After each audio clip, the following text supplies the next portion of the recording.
Kata sembahyang ina pun lain kilah-kilah kan kilah ulama rajih nah orang yang lebih nyaman intelektual baru orang-orang yang baru-baru na ilmiah yang menyatakan sebahagian ji hana wajib juga kata sembahyang dan yang senang tak mina pendapat yang hana pihak kata ali yang ini na kecolongan nyo le ka fatwa pula mina dah kana HP bayotu miana awak anak-anak muda lah yang baru-baru belajar ilmu yang tinggal-tinggal panas jadi lelah nganggap bahwa yang salah ulama-ulama awal dia pegah hanam hadis biasanya orang yang pegah gembor-gemborkan masalah hadis kembali kepada ayat dan hadisnya orangnya karena apa kan nah salah pemahaman orangnya ya, karena mereka hanya belajar instan jadi orang yang belajar instan biasa belajar hana trimnya yang pedum-pedum belajar yang kaji ke ahli hadis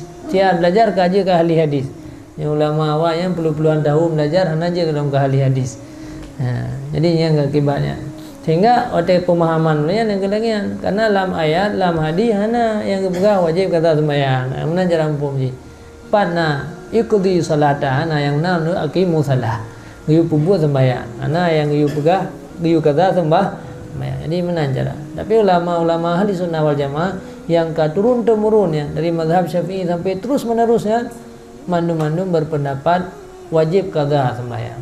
Sumber kita orangnya mengambil sumber dari sebuah hadis yaitu man nama an salatin au nasiyaha fal yusalli idza dzakaraha. Nyanban hadisnya yang dipahami. Karena dalam hadisnya disebutkan apabila nasira urun tingut daripada sembahyang artinya hana merupa sembahyang ataupun tua daripada sembahyang fal yusalli maka hendak sembahyang kelai idza zakaraha pajan teringat. Maka dalam hadisnya disebut bahwa apabila tingut hana merupa sembahyang ataupun ligedanya tua hana merupa sembahyang maka wajib mengqadha sembahyangnya. Bahkan Rasulullah SAW pernah berat hati ingat bahwa dia huwa sabab peperangan nah orang yang you jaga untuk you pukul-pukul orang pukulnya tingut sembahyang tubuh dia salah sejarah kemudian Rasulullah melanjutkan perjalanan teater duda baru kata sembahyang jadi atanya diakui ya sebab memang nah hadis Rasulullah cuma orangnya berpendapat bahwa punya sengaja hanya bukalah hadisnya yang nak buka punya tua dan tingut ulama tanya berpendapat duk tua dan tingut wajib qadha pulau sengaja meornya hana lah hadis apa hana berlaku kias jadi ulama ahli sunnah wal jamaah mereka mengkiaskan dengan kias aulawi betul lagi contoh wala taqul lahum ufin dan jangan kau katakan kepada orang tua kamu yang ditulis dalam ayat agak anjir poh jeut meornya anjir poh karena apakah hana ditulis dalam ayat yang ditulis me ulama teh anjir yang ditulis tapi yang dimaksudkan adalah yang lain menyakiti lebih aula nah berlaku qiyas jadi orang hana berlaku qiyas jadi kiban yang tulis ayat hadis yang kelagian ju jadi dalam ayat hana tulis sengaja dalam hadis hana tulis sengaja yang nak tulis tua dan tingut maka ucap kesimpulan hana wajib kata sembahyang yang kebangban pemikiran orang-orang yang intelektual yang mungkin di sinilah kecolongan orangnya kecolongan karena ingin naik untuk memahami ayat dan hadis sementara alat ataupun ilmu hana cukup untuk memahami ayat dan hadis. Akhirnya kelah itu biar pendapat hana wajibnya nan dengar hana wajib kata sembahyang yang ke yang alasannya hana lain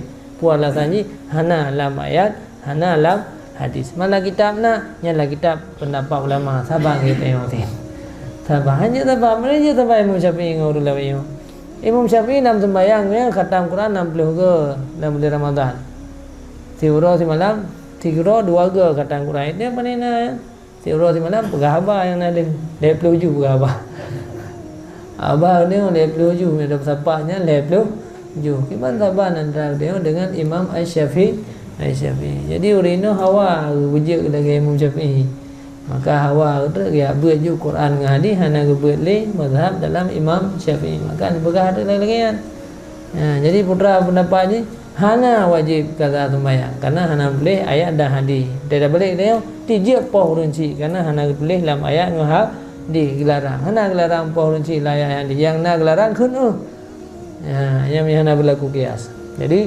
yang pendapat yang salah dalam pemahaman nasyaiun. Jadi artinya wajib lah harus akui bahwa qada sembahyangnya wajib. Man teknik dalam mengqadha apabila adanya karena sembahyang yang tertinggal, maka kewajiban lidahnya untuk mempergunakan mandum waktunya untuk mengqadha sembahyang selain daripada waktu-waktu yang pokok untuk mencari nafkah, mencari harta. Bahkan sembahyang sunat pun hanjut analam tak qadha sebenarnya kan sembahyang sunat tu hanjut. Lalu mana sembahyang sunat hanjut beda bu sembahyang sunat yang tak dua-dua je kan. Salah ni yang kena perah bahawa ubena waktu mandumnya legdanya mempergunakan untuk yaitu sembahyang.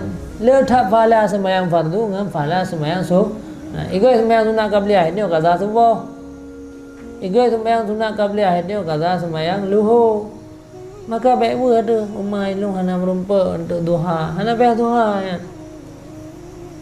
Pusit bawa teh duha juga yang qadha sembahyang. Karena fahala sembahyang fardu lebih le. Bahkan 70 rakaat sembahyang sunat baru setingkat dengan 1 rakaat sembahyang fardu. Jadi baik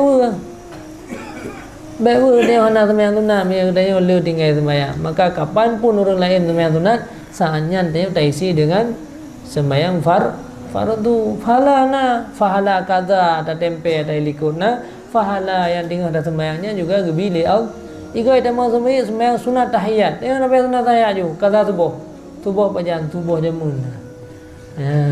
Subuh jamun tak kah? Ada masalah? Ikai kena sembahyang sunat je sunat awabin sunat. Ini Nabi sunat awabin tu. Luhu asa. Jadi kapan pun boleh. Yang pertanyaan mana pajan kapan pun boleh. Oh kena tanya dia sabar-sabar sembahyang.